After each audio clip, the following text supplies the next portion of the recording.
All right, let's hear it for Celina.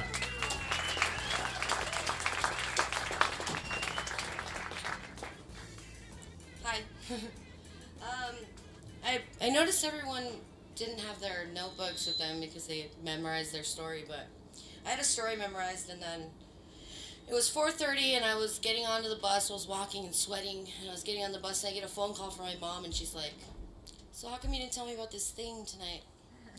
I'm like, "What thing?" She's like, "This story thing that you're going to go tell a story and you didn't tell me about it." She's like, "Christy knows about it." That's her sister. She found out on Facebook. I'm like, Facebook's ruining my life. I mean, not that I don't want my mom to come. It was just that I wrote a story that I didn't want my mom to hear.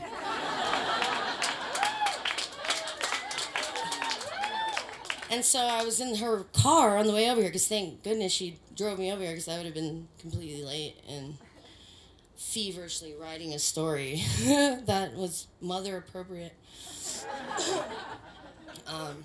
Because this one wasn't. So here's my story.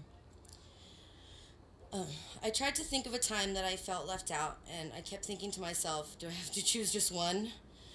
The truth is, I felt left out of place, awkward, and different for most of my life. And standing here right now, I feel very awkward. Which is funny because, according to the people who know me the most, they say I have plenty of confidence, I'm loud, and I never have a problem being the center of attention. And those people would be surprised to hear that I'm actually very nervous. As I write this, I have those voices in the back of my head that say, "Who do you think you are? Nobody cares about what you have to say, and how dare you call yourself a writer?" And I have to keep telling myself that no matter what other people think, I write, so I am a writer.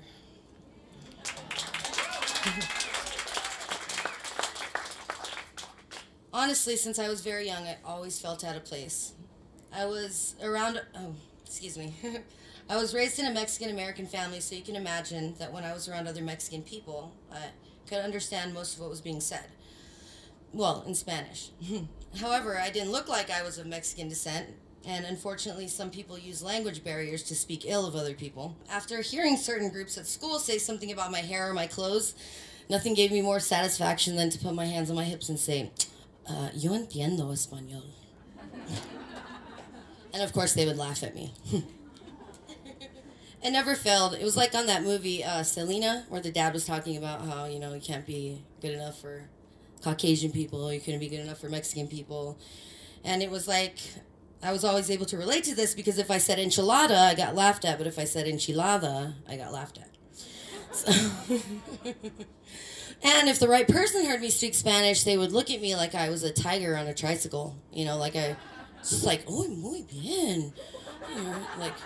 Like, oh my God, like I was just, like I was, saying words that, I just learned yesterday in Spanish class, not words that I'd been saying my whole life. It also went the other way because, there were other words that I never said, like the English word for, like sovaco. Anybody know what that is? Yeah, exactly. It's like a slang term for your armpit. So when I would speak to my friends in English, it's like when you know two languages, it's like you're just speaking, things come out. It's like you're not speaking Spanish and English, things come out and you're like, "Oh yeah, my deodorant for my sobacos, you don't want them to smell like Savoia." And people are like, my English speaking friends are like, "What?" But that never deterred me. I always wanted to just be myself, and no matter how awkward I felt, I always just said things how I said things, and just the one thing that I've always learned, being different is a good thing. Being different is a good thing, and I'm glad that I'm different. Okay.